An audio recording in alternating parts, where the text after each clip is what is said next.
KPCC ಅಧ್ಯಕ್ಷ ಸ್ಥಾನ ಬದಲಾಗಲೇಬೇಕು ಎಂದು ಪಟ್ಟು ಹಿಡಿದು ಸಿಎಂ ಸಿದ್ದರಾಮಯ್ಯ ಅವರು ಸಂಪುಟದ ಸಚಿವರು ಪ್ರಯತ್ನವನ್ನ ಮುಂದುವರೆಸಿದ್ದಾರೆ. ಇದೀಗ ಗೃಹ ಸಚಿವ ಜಿ ಪರಮೇಶ್ವರ್ ಅವರು ಸಹ ದೆಹಲಿಗೆ ಹೋಗಿರುವುದು ಕುತೂಹಲವನ್ನ ಮೂಡುವಂತೆ ಮಾಡಿದೆ. ಶೋಷಿತರ ಸಮಾವೇಶ ನಡೆಸಲು ಸಚಿವರು ಯೋಜನೆ ರೂಪಿಸಿದ್ದು, ಅದಕ್ಕಾಗಿ ತೀವ್ರ ಲಾಬಿ ನಡೆಸುತ್ತಿದ್ದಾರೆ. ಕಳೆದ ಕೆಲವು ವಾರಗಳಿಂದ ಹಲವು ಸಚಿವರು ನಿರಂತರವಾಗಿ ದೆಹಲಿಗೆ ತೆರಳಿ ಹೈಕಮಾಂಡ್ ಭೇಟಿ ಮಾಡುತ್ತಿದ್ದಾರೆ. ಲೋಕೋಪಯೋಗಿ ಸಚಿವ ಸತೀಶ್ ಜಾರಕಿಹೊಳಿ, ಸಹಕಾರ ಸಚಿವ ಕೆಎನ್ ರಾಜಣ್ಣ, ಗೃಹ ಸಚಿವ ಡಾಕ್ಟರ್ ಜಿ ಪರಮೇಶ್ವರ ದೆಹಲಿಗೆ ತೆರಳಿ ತಮ್ಮ ಬೇಡಿಕೆಗಳನ್ನು ಮಂಡಿಸಿದ್ದಾರೆ. ಬಜೆಟ್ ಅಧಿವೇಶನದ ನಂತರ ಸಿದ್ದರಾಮಯ್ಯ ಅವರ ಸಂಪುಟ ಪುನರಾರಚನೆಯ ಸಂದರ್ಭದಲ್ಲಿ ಪರಮೇಶ್ವರ್ ಅವರು ಖಾತೆ ಬದಲಾವಣೆಗೆ ತಮ್ಮ ಬೇಡಿಕೆಯನ್ನ ಮುಂದಿಟ್ಟಿದ್ದಾರೆ ಅನ್ನೋ ಮಾಹಿತಿ ಲಭ್ಯವಾಗಿದೆ. ಸಚಿವ ರಾಜಣ್ಣ ಮಾತ್ರ ಬಹಿರಂಗವಾಗಿ ಹೇಳಿಕೆ ನೀಡ್ತಾ ಇದ್ದು, ಕೆಪಿಸಿಸಿಗಾಗಿ ಕಾಂಗ್ರೆಸ್ನಲ್ಲಿ ಭಾರೀ ಲಾಬಿ ನಡೆದಿದೆ.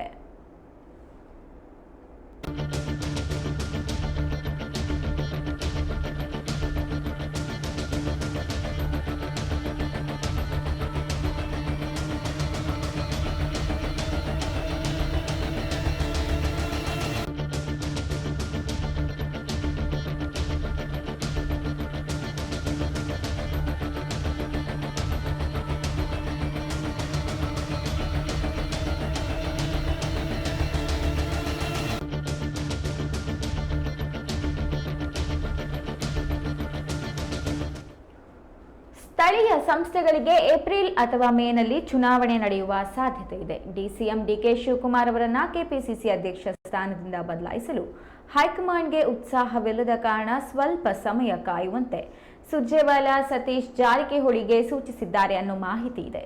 ಆದರೂ ಸಹ ಕಾಂಗ್ರೆಸ್ನ ಸಚಿವರು ಡಿಕೆಶಿ ಸೀಟ್ ಮೇಲೆ ನಿರಂತರ ಕಣ್ಣನ್ನ ಇಟ್ಟಿರೋದು ಕುತೂಹಲಕ್ಕೆ ಕಾರಣವಾಗಿಸಿದೆ.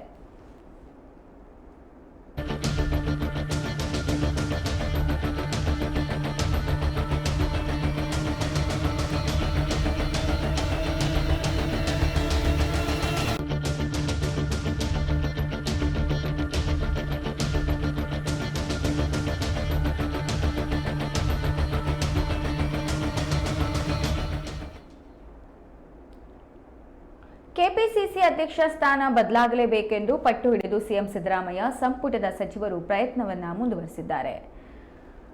ಅದಕ್ಕಾಗಿ ತೀವ್ರ ಲಾಬಿ ಕೂಡ ನಡೆಸುತ್ತಿದ್ದಾರೆ. ಕಳೆದ ಕೆಲವು ವಾರಗಳಿಂದ ಹಲವು ಸಚಿವರು ನಿರಂತರವಾಗಿ ದೆಹಲಿಗೆ ತೆರಳಿ ಹೈಕಮಾಂಡ್ ಭೇಟಿ ಮಾಡುತ್ತಿದ್ದಾರೆ. ಬಜೆಟ್ ಅಧಿವೇಶನದ ನಂತರ ಸಿದ್ದರಾಮಯ್ಯ ಅವರ ಸಂಪುಟ ಪುನರಾರಚನೆಯ ಸಂದರ್ಭದಲ್ಲಿ ಪರಮೇಶ್ವರ್ ಅವರು ಖಾತೆ ಬದಲಾವಣೆಗೆ ತಮ್ಮ ಬೇಡಿಕೆಯನ್ನು ಕೂಡ ಮುಂದಿಟ್ಟಿದ್ದಾರೆ ಅನ್ನೋ ಮಾಹಿತಿ ಕೂಡ ಈಗ ಲಭ್ಯವಾಗಿದೆ.